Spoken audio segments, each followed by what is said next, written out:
pencapaian Syaratkan kali ini apabila pasukan dari Sekolah Menengah Sains Hulu Terengganu Sahut meraih tempat kedua dalam Fighter Division. Ia merupakan kali pertama Malaysia membawa pulang pingat daripada pertandingan berprestij itu.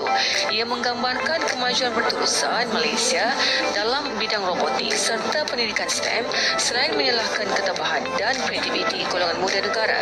Selain Sahut, peserta berusia antara 10 hingga 15 tahun itu turut mewakili sekolah dari seluruh negara termasuk Sekolah Islam Soleh Cyberjaya. Ramai dalam kalangan mereka dibimbing melalui Touch Up Lab di Hulu Terengganu yang diasaskan pendidik Cikgu Ridwan Azman dengan sokongan Touch Up Sdn Bhd serta Yayasan My SDG. Bagi Cikgu Ridwan, pertandingan kali ini sangat sengit dan pengalaman terhebat buat semua peserta. Cabaran terbesar kami di sana ialah apabila kami melibatkan peralatan atau material seperti robot ni, mereka perlu membuat programming iaitu kod balik mengikut keperluan semasa. Sebagai contoh, salah satu pasukan kami, mereka tahu tugasan mereka apabila mereka di sana dan mereka diberi masa untuk menyelesaikannya. Cabaran kami ialah apabila kebanyakan program kami yang kami gunakan ini menggunakan sensor dan daripada mereka perlu beradaptasi dengan environment, dengan suasana di sana dan mereka perlu membuat programming pada masa tersebut mengikut situasi, mengikut suasana tersebut kerana mereka banyak menggunakan sensor. Itu antara cabarannya. Bagi sebahagian daripada bakat muda ini, URC 2025 bukan sahaja penyertaan pertama di pentas antarabangsa, malah pengalaman pertama mereka ke luar negara.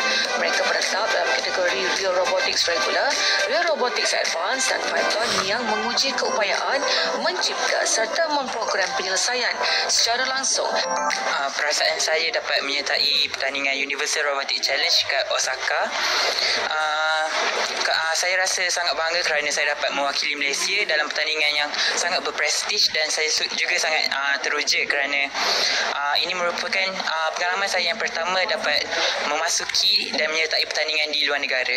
Yes, saya akan menjadikan ini sebagai saya punya pembakar semangat untuk saya menyertai lebih banyak pertandingan robotik yang berkaitan dan pertandingan yang berkaitan dengan inovasi dan STEM. Perasaan saya rasa macam excited sebab dapat nombor 2 daripada 14 negara yang bertanding.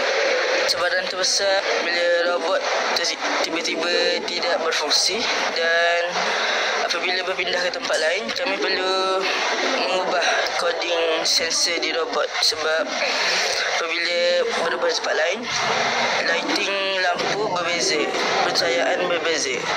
Kami berusaha sepanjang 5 hingga 6 bulan menghabiskan masa cuti kami, pengorbanan masa dan tenaga kami untuk program ini. Adalah bergantung sepenuhnya kepada programming yang menggunakan penderia IR Photoreflector.